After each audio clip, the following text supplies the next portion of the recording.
right, everybody, welcome back. This is the end of the world with Michael and Stu. I'm Michael. And I am Stu, and today we are talking about a new film, 2024's The Beast, which I guess actually premiered last year, but just came on to streaming services in the last couple days. And I actually did the thing of I should say it's directed by Bertrand Bonello. I don't know if that's how he pronounces it, but it seems right to me. How Uh, we pronounce that's how it. we pronounce it, exactly. I did the thing of actually watching like a live premiere on the Criterion channel last weekend. Oh, really? Yeah, and then it came to streaming later this week, so you were able to watch. But um, kind of an interesting experience. Before we get into that, however, we're gonna do our always popular, our beloved segment about current events and how things are sort of tilting towards the apocalypse. We're all waiting on bated breath for Yeah. We're Kamala waiting for that. Kamala Maybe Harris. they'll shift that doomsday clock a little oh, closer to me. oh, well, I was Yeah. saying for the vice president to be announced, which I think is happening tomorrow. Yes, we were sort of selfishly hoping that she would have chosen before we came on to record, but Yeah, it appears that we've been bested by their media yeah. team, who perhaps Once had to avoid again, the blowback of hearing what Stu and Michael had to say about yeah. whoever The they. the fear of our vicious takes on whatever option Yeah, they went with has once again curtailed. I mean, it does, if they're trying to avoid us, I'm imagining that they have given up on Walls and they're going with Shapiro. If they were Well, going with Walls, they might have pushed it out so that we got fed the news, right? that's Or- true. That's true. But across the pond in the UK, there have been a Things are number. going well. There we Yeah. go. Well, we did Children of Men last week, Yeah. and it was And they very. just they caught up. Yeah, Yeah. it was very odd. Like, did we cause this? No, Yeah. no. Our immensely small listenership did not. I think we have like one semi-regular listener in the UK. Maybe he So just went for it. yeah, Maybe he just went for it. he's like, that's it. I'm pressing the riot button. No, no, no. Of course not. Basically, there was a stabbing at a children's summer camp, a day camp, and the disinfo machine, the Tommy Robinsons and the various UKIP slash Is reform. Farage involved with the disinformation? I don't know if he was directly, but certainly Yeah, ambiently, yes. sure, sure. Um, they essentially implied that the person who'd done the stabbing was a migrant, which it turns out is believe it or not the case. And the person was born in the UK and is Christian. So this has led, unfortunately, to some horrible pogrom-like attacks on migrant refugee Really hotels. scary stuff. Yeah, just the footage I've seen online has been very Children of Men-esque. I mean, the one salient feature of politics that we discussed that was still active in that post-apocalyptic future was bigotry against immigrants, right? And it's Sure. obviously still very much a feature of contemporary British society. So, yeah, just not good. Doesn't feel like, we were happy a couple weeks ago that Labor had finally returned to power after 14 years. And for it to be followed immediately by just I sort mean, of, were we really happy? We were we were, content. yeah, we We were were not, content that yeah, it didn't keep going the exact same way that it had. But yes, I mean, this is a great lesson in just how badly things can continue to go, no matter who is in charge of anything. I mean, that place just feels like it's ready to blow up. It'll be really interesting. There's just been so much, not to say it's not happening here, but I don't know if you visited in I any have recent not years. been to the UK in 25 I years, It's like basically. I feel like a real outward animosity. You were there Um, last summer, yeah, right? yeah, and then also remember when they hosted the Euros? I mean, That this wasn't like a migrant thing, but like they hosted the Euro tournament and they lost on penalties to Italy, and there were the three kids who missed the penalties, Oh like Marcus. yeah, yeah. Saka and Sancho, and they like all these racial attacks after like, it's coming home for a month. And I don't know, it just feels like it's teetering, man. It's really Well, bleak. I mean, Brexit, post the whole Yeah, right. It's been coming, right? long It's been decline of empire, failed yeah. empire, lost empire, rightly Yeah, like lost. we think we have failed empire vibes, and then you're like, oh yeah, those guys have really been Yeah, and I mean, they're like just like the they're trying to hold on, they're trying to hold the island at this point. yeah, and the evisceration of the social safety net, right? I mean, Yeah, right, UK right. used to have a much more robust. Cameron's austerity I mean, stuff but even back. Blair, it's been going since the '90s. It's just the whole neo. I mean, and then Thatcher before that, right? I mean, it's the whole neoliberal turn. To say nothing of the damage done by John Major, but lest we forget. Yeah, it's upsetting. I have a lot of friends in the UK, of course, and most of them are very much on the left and dismayed by all of these happenings. And yeah, it doesn't bode well. The other big news this week, though, is just Today. starting Yeah. today, the economy appears to be about to collapse Yeah. again. In other news, depression appears to be on the New depression discovered in Yeah, that's right. That's right. tropical depression? No, economic depression. Yeah. I think there was a hurricane today too, as well. So we're really getting all of our sort of apocalyptic It really themes are. does feel like we're getting a nice little uptick in the Yeah, our apocalyptic heading. timing with starting this pod in 2024 impeccable. Uh, Yeah. really got our fingers on the pulse Yeah. of So what the. happened there was the basic story that kicked off the sell was that Japanese interest rates went up, right? Well, And believe it or not, I am not an economist, Michael, but sure. I just play one on TV. No, in Japan, the Japanese currency has been incredibly weak. Yeah. This has caused a lot of funny, well, not funny, like there have been a lot of tourism to Japan because of this, because it's cheap to go Yeah, my there. friend just went. My friend Yeah, just went. yeah. Wild. Yeah. And the Japanese are not happy about that because it's a Mhm. very insular monoculture. And, of course, there's always tourism to Japan, but I think the levels of just Really? Okay. idiotic Europeans and Americans like traipsing around Tokyo and Mhm. whatnot is intolerable. And plus, it's just bad for the economy of the country when your currency is weak, etc. So Yeah. they, for the first time in I think forever, raised interest rates, which then has thrown all of these foreign investors into Yeah, who I guess turmoil. we're buying up weakened yen and using it for other trades across the world, right? That's right. And there's an But Lockheed Martin has gone up. oh, good. Have you?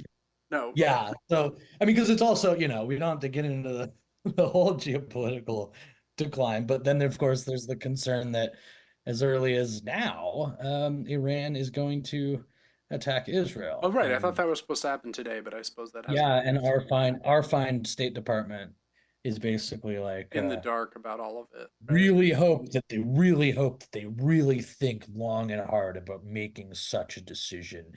Retaliatory measures would not be good for their people, which on the one hand, like fine, like you could argue that Sure. an individual in Iran would obviously not be better off by what then would happen. But like the idea of Do we say that to Israel before they just I mean, exactly. assassinated Like the someone? idea, the idea of just standing up and carving out the most sort of facile, disgustingly brutal defense of what has been happening by basically saying like this is all in retaliation to October 7th, and that's how we justify it's all in retaliation to that. And then any other nation that gets attacked is like maybe we'll retaliate, and we are like better think long and hard. That could really throw the You region know into what? To, chaos. to quote our favorite football commentators, cynical, Michael. Yeah, It's a cynical tactic, but that's what it's also naive. it's Anyway, very naive. It lacks guile, lacks it guile. lacks guile. There's no venom. Um, yeah, it's not good. It does feel like we're teetering on the brink of something. But Yeah. it's kind of felt that way continuously this whole year, almost, I would say. Um, Yeah, I mean, we had an assassination attempt like a fortnight ago, and it's totally just been swept away by. yeah, yeah, it's old news. We had a president drop out of the reelection campaign. It's been a crazy year, and doesn't show too many signs of getting better anytime soon.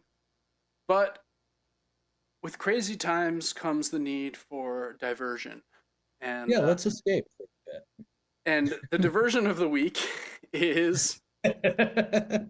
a very new film, as I said in the opening, a French film, though the dialogue is in French and, thank God, in English. Um, I hate watching French movies that are only in French really? because, well, because I used to speak it pretty well, and it's very sad. Oh, because you catch you like Like snatches of it. I'll catch snatches and be like, oh yeah, and then I'll remember how I used to be able to like read novels in French, and I'm just looking at my tired self in the reflection of my Right. Mac. And then you hear it and you're like piecing it together, but then you're behind. That's how I am with You're German. behind. You're Right. behind. You get half the meaning, and it's just, and then you just start feeling bad about how, Yeah, I do I have watched German. do I have to dial up like a 70,000 day streak on Duolingo Well, I've done to that, and let me tell you, it's not the answer. no, I have isn't a it usually just about 2,600 day streak going right now, yeah and in German? in German, yeah, and Would you Spanish. be would you be able to watch a movie like this? Let's say The Beast was at this level of language, not particularly linguistically complicated movie. I mean, even the French I mean, I've section, gone to the movies in Germany and watched films in German and understood them mostly, mostly. but not to the point where I could like translate note for note, like what. Not to the And point where also, so we couldn't earnestly advertise Duolingo if they were to choose us I as a think podcast. Duolingo is good for what it is, but it's what it is not like a path to fluency, right? Sure. It's a path to like maintaining a basic level of reading and comprehension. And I've Right. certainly, my German has increased massively. Like my comprehension levels, my speaking ability, all of that has increased a lot.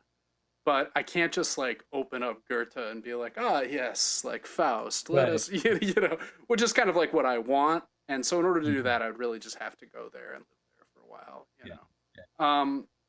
But interesting movie, good movie. The Yeah. the basic plot of this is it's set in 20 years in the future, 2044. Offhandedly, we learn that once again the United States has been destroyed by some kind of civil war. This is not a focus of the film at all, but it just this is sort of throw. The film is set presumably in futuristic Paris. We are none of this is really. It has a great French thing of like no, there's no exposition that overly like Absolutely. Yeah. explains anything. It's all just you kind of just infer it from, So little is explained how any of these things and work and it's who fine. they are for. And Yeah. honestly, it's fine because like who Yeah. cares? The basic idea though is AI has basically taken over society, and AI has discovered that people are bad at working because they have these messy emotions that AI just has no patience for, right? So this surgery has been created. It's a this is the sci-fi element of the film, right? And basically, you undergo this procedure whereby you're sort of thrown during the surgical process, something's injected into you. You're thrown into your past lives as a way of like cleansing yourself of generational trauma. I think it's the Yeah. sort of governing idea of the So film. not just your actual life at various No, the points. life of your past incarnations or your Right. that the lives in your DNA. There's Mhm. something a little mystical about this. It's not, but it is clearly building on the idea of generational trauma, which has been quite in Mhm. vogue in the last decade or so. Right, this idea that there actually are traumatic things that happen to our ancestors that affect that traits that we inherit from, which is kind of in an interesting way, like a sort of throwback to like Lamarck, right? Um, Which is what? well, Lamarck was the guy before Darwin um, who believed that like giraffes' necks were long because like giraffe one giraffe like really stretched its neck and got that leaf, and then as a result of all its stretching, its kids had long necks too, right? Like this, Sure. it's much more Well, like literalistic, materialistic idea of yeah, evolution. I saw a movie just yesterday that cited generational trauma explicitly. Kneecap. Have you heard of this movie? No, I have not. We won't get into it right now, but if anyone out there listening, it's really, really great. You should go watch. It's about this Irish rap group that they started rapping in Irish, like the Irish language Oh that yeah. was banned in Northern Ireland.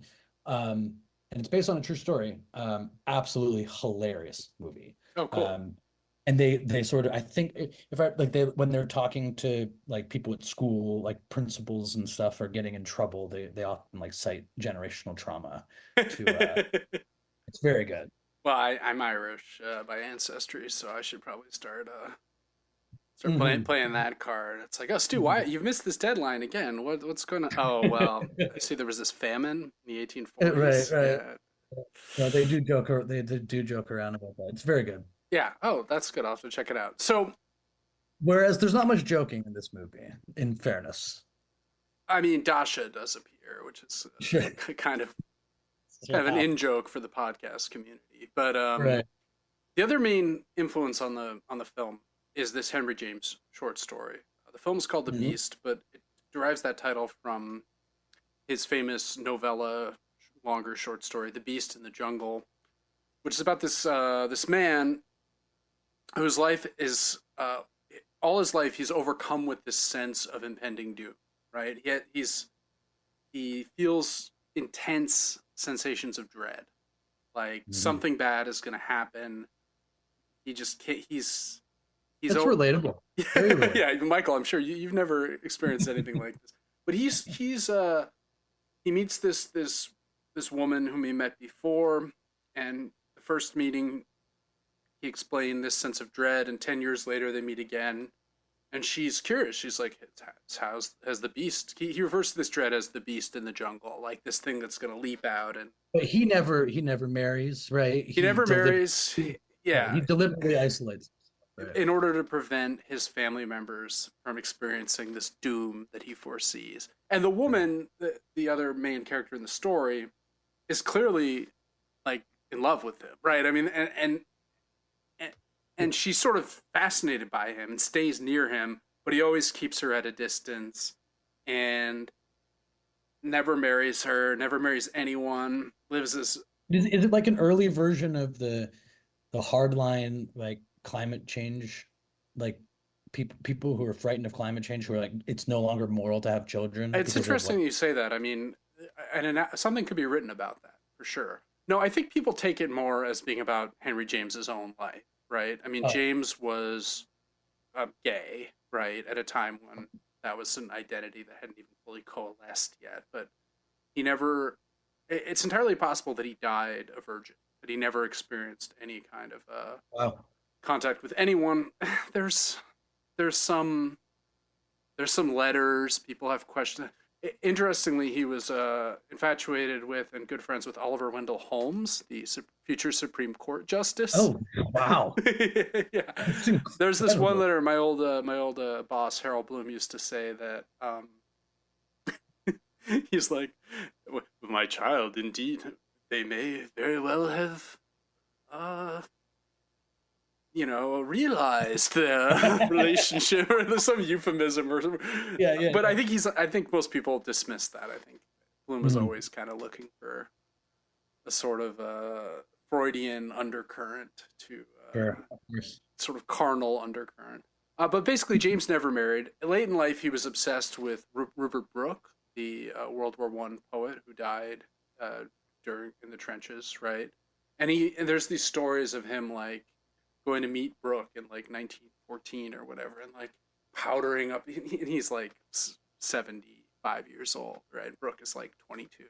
He's like powdering up his face. There's this kind of sad, old man who never like really realized that. And some people take this character as being emblematic of James's own feelings about his failure to either Sure. be straight or to have a male partner, or to, Mhm. just to realize anything.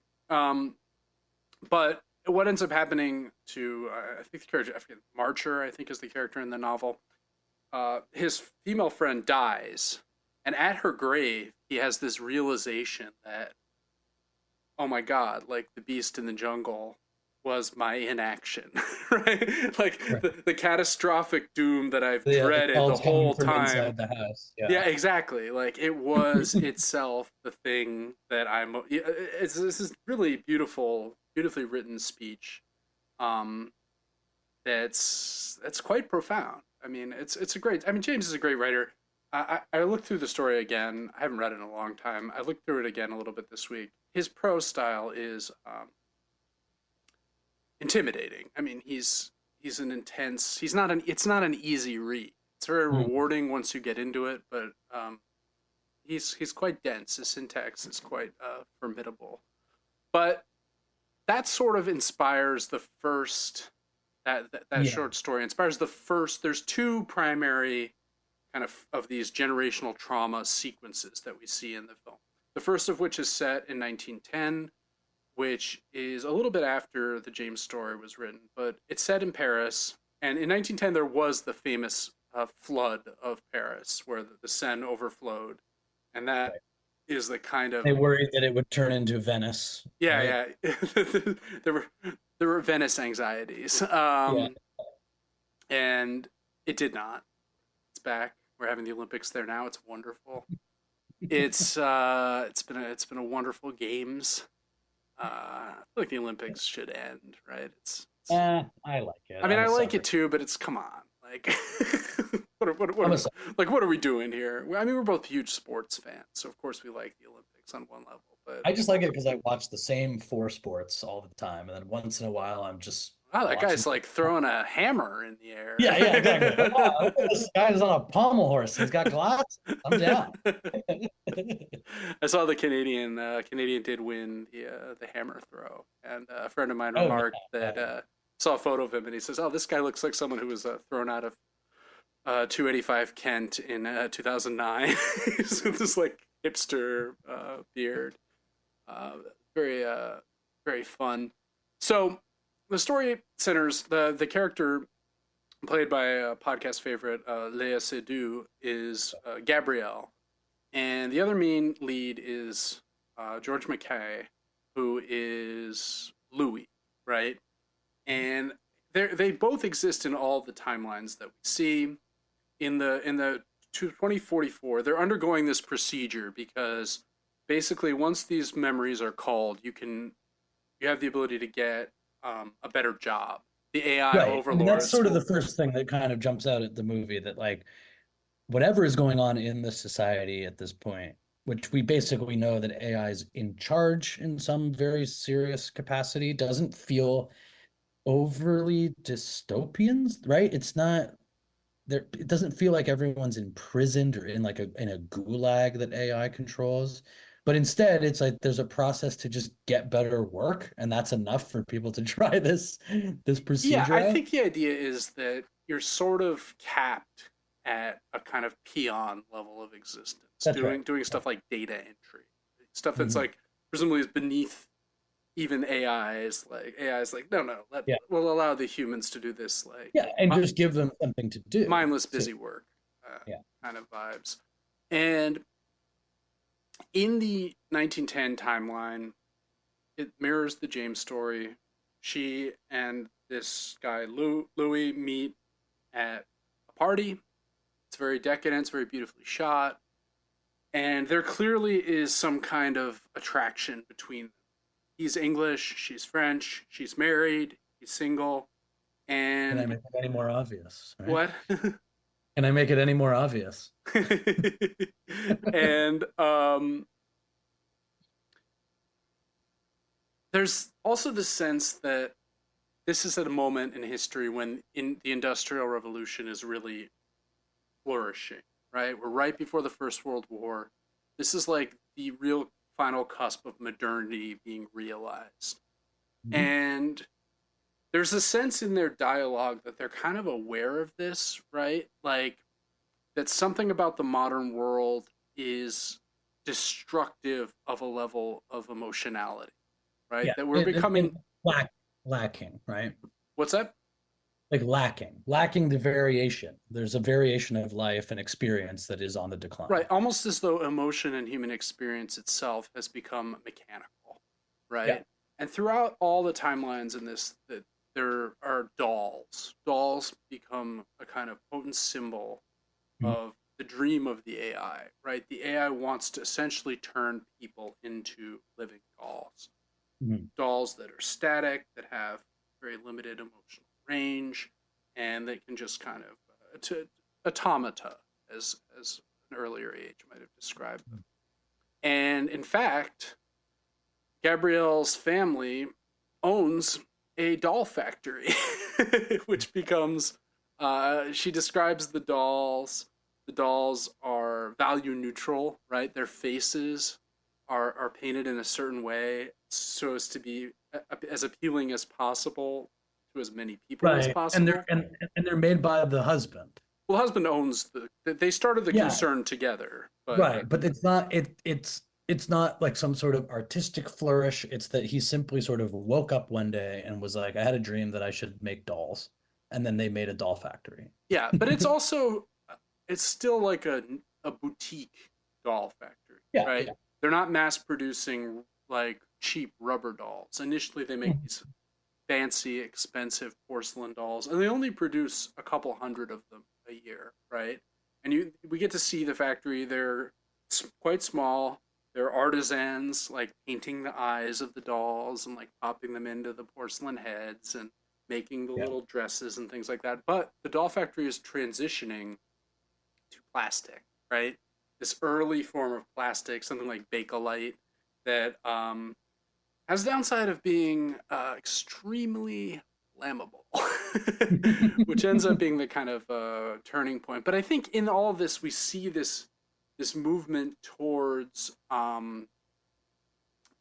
the AI, right? Like that the step from porcelain to plastic Right, we're going to through from like automation through to artificial yeah, intelligence. starting with this artisanal like factory that is pre Ford. It's not Fordist, right? It's not like a huge assembly line. It's still just a bunch of people in a room, each one doing a little task. Um, and I think this is all very good because it's none of this is like none of this hits you over the head. You're kind of just left to figure out the pieces yourself, right? And one of the people she visits, there's a couple symbols that appear throughout the film. One is a pigeon, right? A pigeon gets into her bedroom, kind of attacks her, and Mhm. not really viciously, but she's very disturbed by it, and her husband shoos it away. That pigeon returns at several points. The other character that comes back is the psychic that she Yeah, the reaches psychic. out to. You know who the psychic is, right? No, She's the woman who played. I forget her name off the top, but she's the woman who played the gymnast in Seinfeld. Remember the no way. yeah. The Oh my you God. were not the comedian, Jerry, right? Yeah, Like yeah, yeah. yeah, Oh, it's yeah. amazing. Yeah. I had no idea. Yeah, I checked it out. I was like something about her is very I mean, she obviously, that was 35 years ago or whatever. Yeah. But yeah, that's her. No, that's crazy. Yeah, she's been in a bunch of stuff. She's great. And her visions seem to cut across the different layers of reality. It's Mhm. almost as though she is an avatar for the AI process. This isn't Yeah. clear, right? Because we learn at some point that in the Yeah, because 24 she's sort of a guide through each stage, and right? has access to the different stages, like Right. it She's seems. right about things. She's very accurate about her predictions and all that stuff. Right. And Louis, we meet in 2044, is another person who's undergoing this process. So we're kind of left to wonder like, are they both undergoing the process at the same time and experiencing? I mean, by the end of the film, we learn that, in fact, yes, they are experiencing each other's dreams, which is, again, none of this is really explained. It doesn't really matter. But No, it's more because the whole thing is more of like a thought experiment than the building out of an actual sci-fi world, that's right? right. That's right. It's much more about the sort of intellectual considerations of all these symbols that Yeah, you're presented with. yeah. It's Um, French. it's French, exactly. They meet during between treatments. They meet in this weird discotheque, which every time they go to the year it's set in changes. And Yeah, it's like it's 70s 72, 80, and then 63. Is there's Yeah, right? it keeps shifting. It's unclear if this is a real place or if this is just another one of these like AI dream Yeah, worlds, like a chat room, maybe, a like waiting area between yeah, stages. right. Again, it's not explicit. They meet there in between and they discuss their anxieties about what undergoing this process, you're at risk of losing your essential humanity. And But also just interesting that they're able to discuss it. Like, it's very unclear what the rules of engagement in this procedure is, why you are linked with people, how those people are living the same previous past lives in your dream. It's all very yeah, doesn't necessarily make sense, but it doesn't no. matter. Also, they repeat a lot of the same things that happened in the 1910 reality in the disco. Like there's Yeah. a scene where he takes her hand because she's a pianist and he wants to examine her fingers, and that happens again in the disco. Then we cut back to 1910 and we see the doll factory tour. It seems she's going to leave her husband and run off with Louis, but they Yeah. still meet for this doll factory tour, which is like quite confusing. I don't know. Mhm. Well, that's Um, one of the things too that, I mean, overall, that it felt like when they were back in the 1910 timeline, mm, although it was still guarded in terms of her leaving her husband or expressing anything emotionally, sexually, whatever. It felt more like it was a product of the time, that sort of guardedness, and that it still was possible to feel a sort of romantic connection. But by the time you're in we'll get to the 2014 timeline, you're fully sort of remote, atomized, depressed, totally unable. And she doesn't even really want him in the same, close to the same romantic level of a way that she does in the 1910 version, right? right. I mean, there's the moment when a fire sparks in the 1910 version, which happens Yes. when he says, "What is stronger, your fear or your love for me?" And it's Yeah. like And they're bridging the gap. What's that? yeah.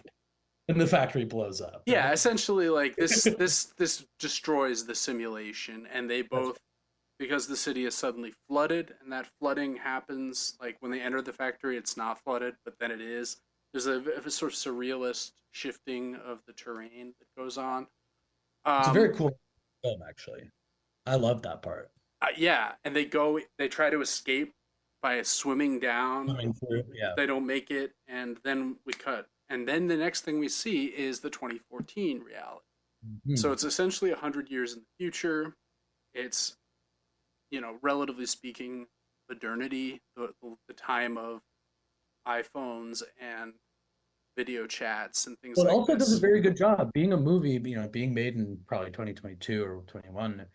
It does a really good job of dating itself in 2014, which is a bit subtle because it's not that much time, but both through his character that I'll let you introduce, but also like the way that the internet is used, The the pop-up pop, ads and stuff, all that stuff, it feels just a little old. It feels right. It feels pre-Trump, and the quality of the video that Yes, that he that's takes right. of himself That's for right. his And the way monologues. that the psychic's like hotline pops up on her computer while she's just on the Right, it's internet, not as high all of that quality as Zoom. feels like before now. It's not Zoom level like quality of video chat. It's slightly a little bit more pixelated, stuff like Yeah, that. that's right.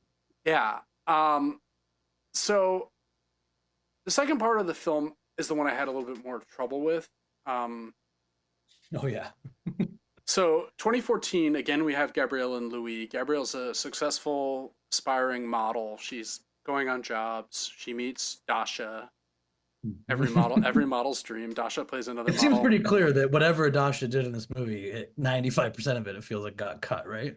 Yeah, she's only in a It couldn't couple. have been, that couldn't have been the role. She's only in a couple scenes, and she's just Yeah. kind of a friend. And utterly superfluous to requirements. She gives Gabrielle 2CB, which is like a niche cool person's party drug. It's like, Yes. have you ever done 2CB, Michael? No, I have not. Yeah, I have. It's fine. Um, it's not. It's cool. It's not amazing or anything. Yeah. I'm now canceled. But I I'm so out of touch that I thought it was a sci-fi world drug. no, I it's didn't. real. It's been around since the '60s. It's like That's how few another parties I'm attending, I it's guess. another one of those like ecstasy, LSD like Okay. compounds that was developed, and you know, it seems to be more popular on the West Coast in my experience. But never mind. Um, Louis Yeah, in this, she's trying to make a go of it in LA. Is yeah, basically and she's the house whole. sitting someone's That's house. right. Yep. Um, very fancy, a nice kind of modern house filled with rich relics of someone. Her the guy who owns it is called Mr. Denver. It's like, is it Yeah. John Denver was dead by then? Maybe it's a less successful cousin, Bert Right. Denver or something. Um, Louis, on the other hand, is Elliot Rodger, right? I mean, he's an Yeah. incel who is literally note for note doing the Elliot Rodger monologue What year sequences. was Roger? 2014, same Okay. year, and Yeah. like it's a little bit much, is all I'm gonna say. Like, uh, Yeah, I mean, I thought it was well, maybe fantastic. I'm a little like Okay. I've watched so many like analyses of incel Yeah. culture and the men's You're way rights you're way movement, deeper, as evidenced by our previous fight over the our terminology. endless war over who is and is not an incel, according to Yeah. the incels themselves. Yeah. Yeah, and Elliot Rodger is the guy, for those that don't remember or don't know, who made all of these very self-indulgent, Yeah. oh poor me, I'm I so watched a couple. I beautiful. watched a couple of them today. It's Man. it's rough. Yeah. And this What was Santa Barbara, right? and he It went, was the yeah, Santa Barbara. he was going to school in Santa Barbara, and he killed his roommates and then went on a horrible massacre. He wanted to And it's like all these sorority he girls wanted to walk shoot up a off sorority. He and actually they couldn't. never fucking. Exactly. He actually like couldn't get into the sorority he wanted to, so he just ended up shooting people on the street, and there was a police chase. And Sad irony that is too. yeah, I mean, I mean, couldn't get into the building. I mean, like, he's a pathetic loser. I I mean, mean, he yeah. he had an Okay. amazingly privileged life. Like his mom dated George Lucas, Hmm. and so he got to go to like the Revenge of the Sith premiere and like hang out with Chewbacca and Yeah, stuff. I remember this when this all sort of came out. That he had lived this like. And his dad was like a pretty successful commercial director. His parents Yeah. were divorced, and it's a little But different. there are tons of these videos from right, Yeah, like Elliot. It wasn't like a one manifesto, like on the day of, like. no, he did the most famous one. I think he recorded right before he did his Yes. awful massacre. But he is what you really get when you study him is that he's one of these people that wanted to have a girl basically just come up and date him. Didn't Yeah. have to do anything at Yeah. all. Like he was And in fact, the fact that that doesn't happen then becomes like the proof of their totally perverse political ideology, yeah, right? it becomes a kind As of though as though as though people who do end up attracting partners don't have to do anything to they make don't it happen. try at all. They don't They like don't try they ever. don't say Yeah, yeah, hello. yeah. Well, because I think That's right. ultimately what you realize is it's an intense fear of rejection, right? Yeah, Like yeah. if you never try, you never get rejected. You Right. never Which is succeed which is either. which is But kind of like one of the interesting parts of how they do cover it in this movie. So, why don't. that's right. Because I think what it ultimately comes down to is that Louis' character, Louis Lewanski, he's doing an American accent. It's pretty good. It's You know, it's good. he pulls It's it good. off. Um, he's doing these videos. He's stalking Lea Seydoux, Gabrielle, as she goes to this nightclub. Dasha is supposed to go with her, but cancels for some reason. Too high on TV or No, whatever, probably. because she gives Oh, she Gabrielle doesn't take she off gives time. Gabrielle. Gabrielle does the 2CP by herself. Yeah. Um, once again, uh, takes she sees these pop-up ads for the psychic. Yeah. Also, the level of surveillance that's going on at the house she's house sitting, you get the sense that because whenever anything happens, the owner calls and he's like, Yeah. the neighbor said that there was a guy walking by the door. To keep an eye out for that. You know, it's which I think is very I think because we live in the city, we're a little like isolated, not isolated, alienated from this. I feel like everyone in the suburbs now just has these Ring door cameras, and Amazon rings, they're checking their phone to see like what room their dog's in. It's all I mean, my it's all dad, my dad is a little bit like this. Like on his phone, he can just call up like every vantage point of the house and I don't really see the I don't appeal, understand it. right? I don't understand. I mean, I guess just I feel like it would only serve to make me more anxious. I yeah, don't know. that's kind of what I'm getting at, right? That this level of surveillance doesn't cure dread and anxiety. If anything, it No. only heightens it, right? Yeah, because it eliminates the possibility of like, even when you are anxious, if you don't have access to those things, I'll give you an example. Like, I am anxious enough that there are times when I could leave my apartment. I could be one of those guys who's like, did I for sure turn that gas knob off after I made tea? I'm definitely like that, right? Have you But ever actually left the gas knob on? and never have. No, I I never. have. Oh, you have? Oh No, yeah. see, if I had ever done it once, then I would be in real trouble. But I My find that house even did not blow up. I came right. back. I turned it off. I was gone for an hour and a half. I Um, was like, "Oh, what's that smell?" Oh, oh shit. right. Yeah, no, It's I but just I opened the no, window. It was fine. Like, even as an anxious person, you go out, back when we used to do crazy things like go out to work all day, yeah, every day somewhere else. But I would leave, I'd have that moment on the train of like, wait, did I? And after at some point, because you don't have any access to information, even if you're an anxious person, you let it go. you can let it go and you can forget. And I think that these self-surveillance things just really eliminate the possibility to like, not only does it, I think, place everyone, and I think this movie does a really good job of showing this too, of like people being in so many spaces at once, I think is just a fundamental like refraction of your own identity, your own sense of space. And I think it's very alienating and very sort of anti or unromantic, right? Yeah, Um, whether it's like you're dating and you're on your phone chatting to somebody else, there's like this splintering, whether it is through the personal or through the security, the safety surveillance thing. And yeah, I think this movie does a really excellent job of capturing the movement of these depressive, like, like through automation, the sort of like decay of the romantic that this movie's getting and at. of intimacy. Yeah, Yeah, and that by the time you get to 2014 story, it's this far more malignant and atomized version of this thing where now you're looking at fucking Elliot Rodger, right? yeah. And I think like the polarity is reversed. I think in the first timeline, it's her sense of dread that's kind of Yeah. dominant. And in the second, it's his, right? His dread is the dread of the incel, the Elliot Roger, right? This Mhm. fear of intimacy. The dread is kind of coagulated into an even darker manifestation, right? And so there's this interesting scene where there's an earthquake. She stays up all night. She's once again connecting with the psychic. Mhm. Uh, this time, as we said, through a pop-up ad that comes up on her computer.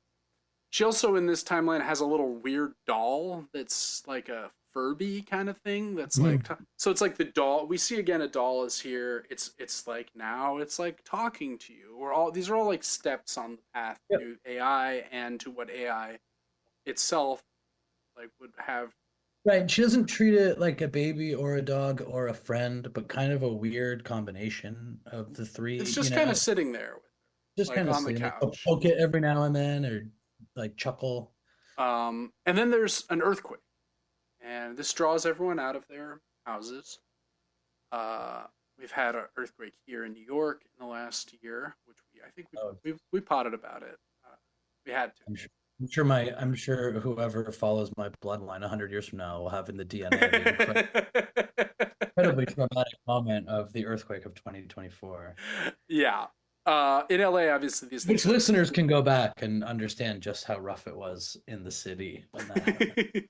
These things are much more common in LA, obviously. Yeah, yeah, right, right. My friend told me there was one just last week, right? Like a sort of one on par with the one we see in the film, right?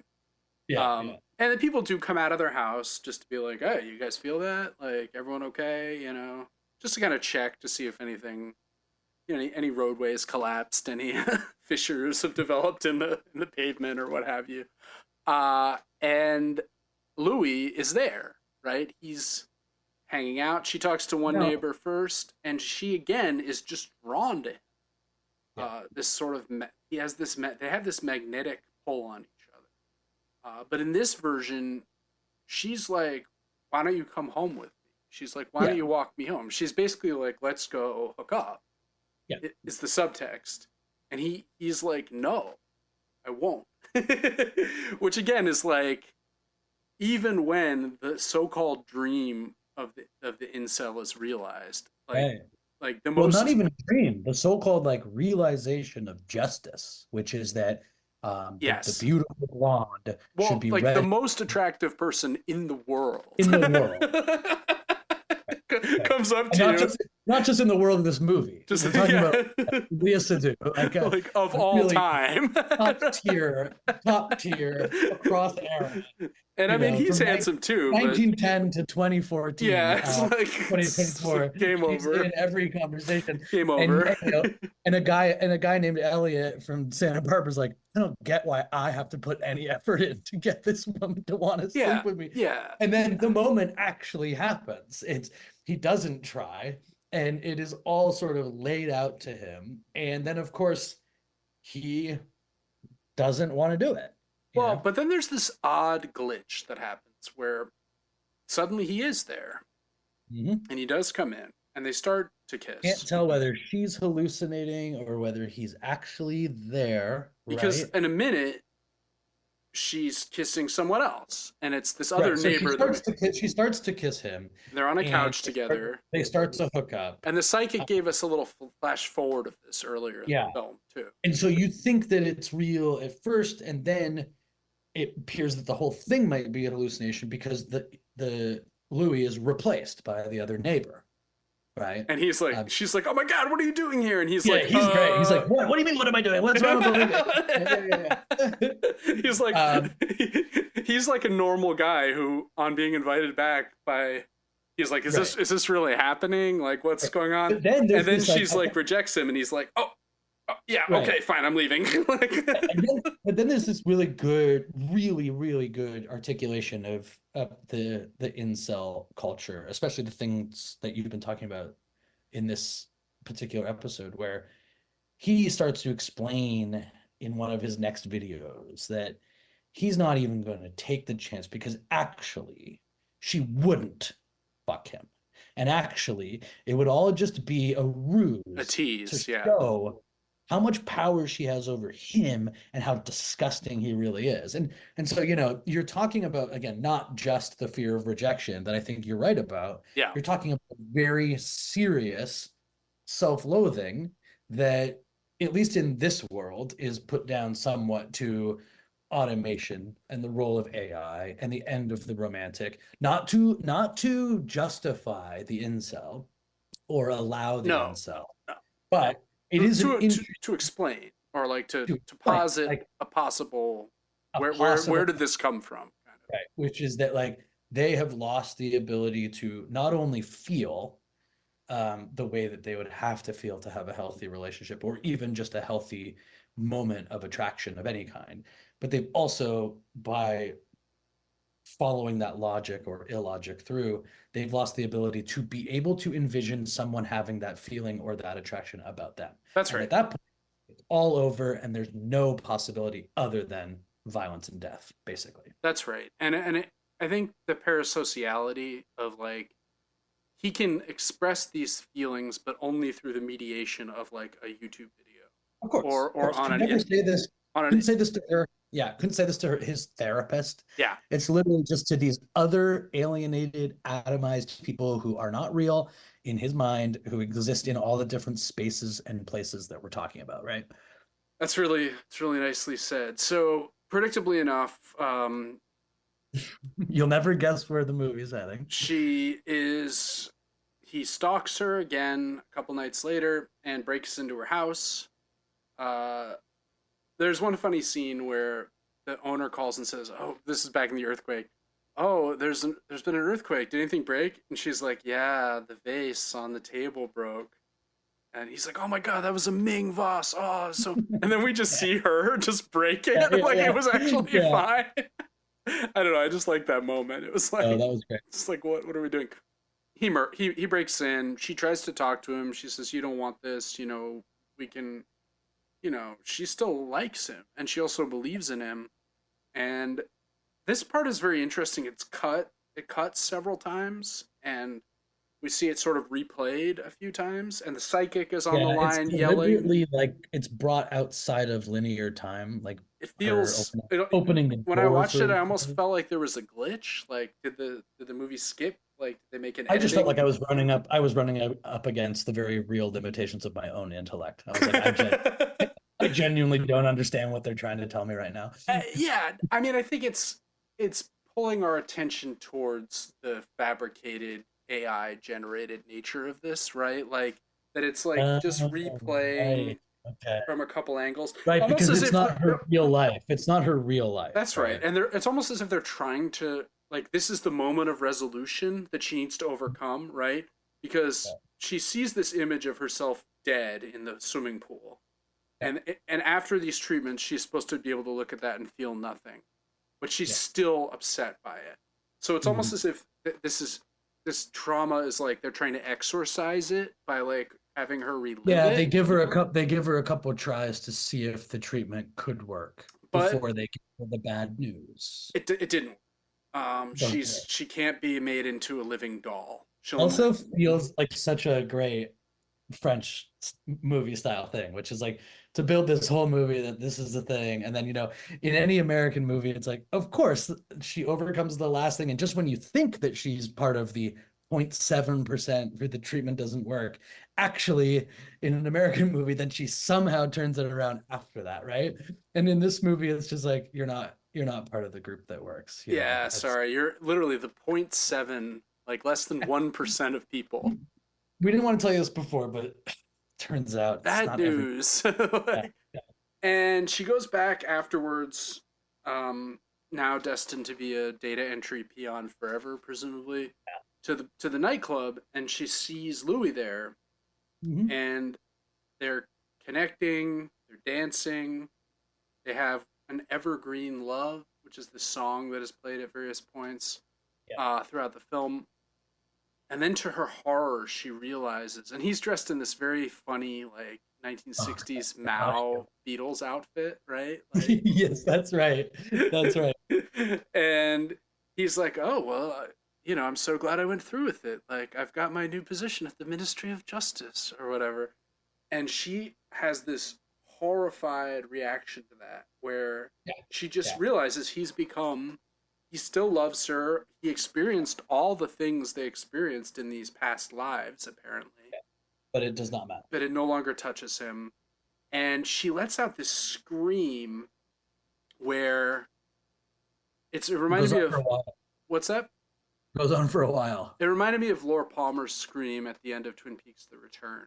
Just this Okay. sort of rupture of Yep. like noise and anguish. And again, we see that ominous pigeon lingering, in the nightclub now. And the film ends. And you're right. I mean, there's no happy ending. She's Yeah. met her love of her life, but now they're forever. Love Yeah. between them is Well, this impossible. I think ultimately also it just sort of ties up this idea. It goes at the idea that there's always sort of a techno solution to whichever problem has come out of whichever technological development preceded the supposed solution, if that makes sense. So like to clean that up just a little bit, it's kind of like um, you know, there's a recognition of the sort of isolation that was created by the Industrial Revolution. Yep. And then there were technological attempts to overcome that through wireless communication. And yeah, okay, you work in this humdrum job, or you're a traveling salesman. Well, now you can get on a video call with your daughter and watch her grow up, Right, and the daughter can have a nice doll that she can have as a That's friend instead, and then later she that's can have a Furby, and yeah. later she can have a, you know. And then in the world of this movie, year 2044, you're now in the AI's attempt to provide the solution. Like I recently I took one of those demos, the Apple Vision Pro Oh yeah, demos. yeah, yeah. Maggie was um, fixing her computer battery or something, right? So we had to wait at the Genius Bar, and uh, I had all this time, and I was just sitting there. So I was like, "Hey, can I try those on?" And you have to like sign up for a demo and pretend that you're be vaguely interested that you're pretending in buying this $3,500 piece of equipment. But they know you're not going to. They're very nice. They're like, "Oh, I just Sure, need to know, like, they they're like, get what it. would you want out of it?" And I was like, I just want to see how weird it is. Like, I would love to just see. And the thing is unbelievable in many ways. I Yeah, mean, truly, like I don't know if you've done this, but I when have. you go I've in, done the earlier ones, but not this yeah, one. so you go into this immersive mode, and the first thing you see is this person on a high wire over a mountain, and then you go underwater and you are like looking up 5,000 feet or whatever. Like you're seeing The the depth of like field is feels real. it's Now tell absolutely me intense. this, Michael. Do they have a what was it like to be inside the towers on 9/11 demo? Because Oh my God. when I tried my dad's my dad has one of No, these. they didn't. They had that, and that was the only one that I tried. Wasn't that wasn't as terrifying as I was hoping for, but Sure, because the technology maybe wasn't there. But the thing that like someday. really yeah, well, this is a good example. Like the thing that really freaked me out. So like the sports footage was unbelievable. I'm watching fucking like LeBron dunk and Curry's hitting threes, You and I'm like, are Romario or whatever. well, like it's like I'm like I can see this. I can see that you now will pay, $5 for a ticket to see fucking U2 at the Sphere, but you'll just be Sure. sitting in the fucking room. And I can see it, like if the Celtics make the finals, I'll probably pay $10 to like fucking sit in courtside as they win the NBA title or whatever, right? Yeah. But the thing then flips to this other immersive thing, which is me with my family and my young daughter blowing out her fucking birthday candles. And I'm like, oh, this is like a Black Mirror, an actual You're like like on a trip to Japan or whatever, but you that's flip. exactly right. Yeah. And they're literally pitching it. Yeah. They're pitching that you're not just on FaceTime for 5 minutes, that you literally are sitting in your business hotel in fucking Tokyo trying to deal with the interest rate debacle. And you are walking around with your eyes, Yeah. with your daughter while she, And and does she have her headset on too, so you're together in that way, or I mean, I would assume that that's how it's so done. no Like, one is in physical space I anymore, would assume so, like because right? this one is the way that you can do it is that the kids, the way that it's shown to you in the demo, is that the kids and the wife are filming this video, and then they send you the video, and you have the goggles so I you can see. see. But I think the goal, like the Well, demo, this is was the also like, whole dream of the metaverse, right? yeah. So Is the goal here is yeah, that like the goggles are essentially showing how close they are to these types of things where this is a FaceTime call eventually. And I you can see, and again, it's not to explain or it's not to justify anything like the Elliot Rogers like of it all, yeah, but you know, and again, I think that like the crutch of the male loneliness epidemic is often used for terrible political ends. But I yep, mean, it is quite clear that we are doubling down on these tools that seem to only refract and exacerbate the very problems that they sort of are meant to solve. yeah. No, I think that's very much in line with the messaging of this film, right? Mhm. That the end point of this is we are just we come to be more and more like the machines until the machines are like, why don't we just take that Well, last step over the cliff into just yeah, there's that scene. total, yeah. There's that scene at the club where you don't know if any of these people at the club are doing the treatment too, or their whatever their role Or if is, they're or whatever. even real, or if they're AI, Exactly. And she's talking to these cool girls. Do you and remember this they're mean scene? to her twice. They're mean to her. She's kind of wearing this frumpy She outfit wants or to whatever. sit with them, and they say no. You And haven't they're like, like no, fuck you. And then after they say no, the one woman just is like, well, it's all fucked anyway. We fucked up.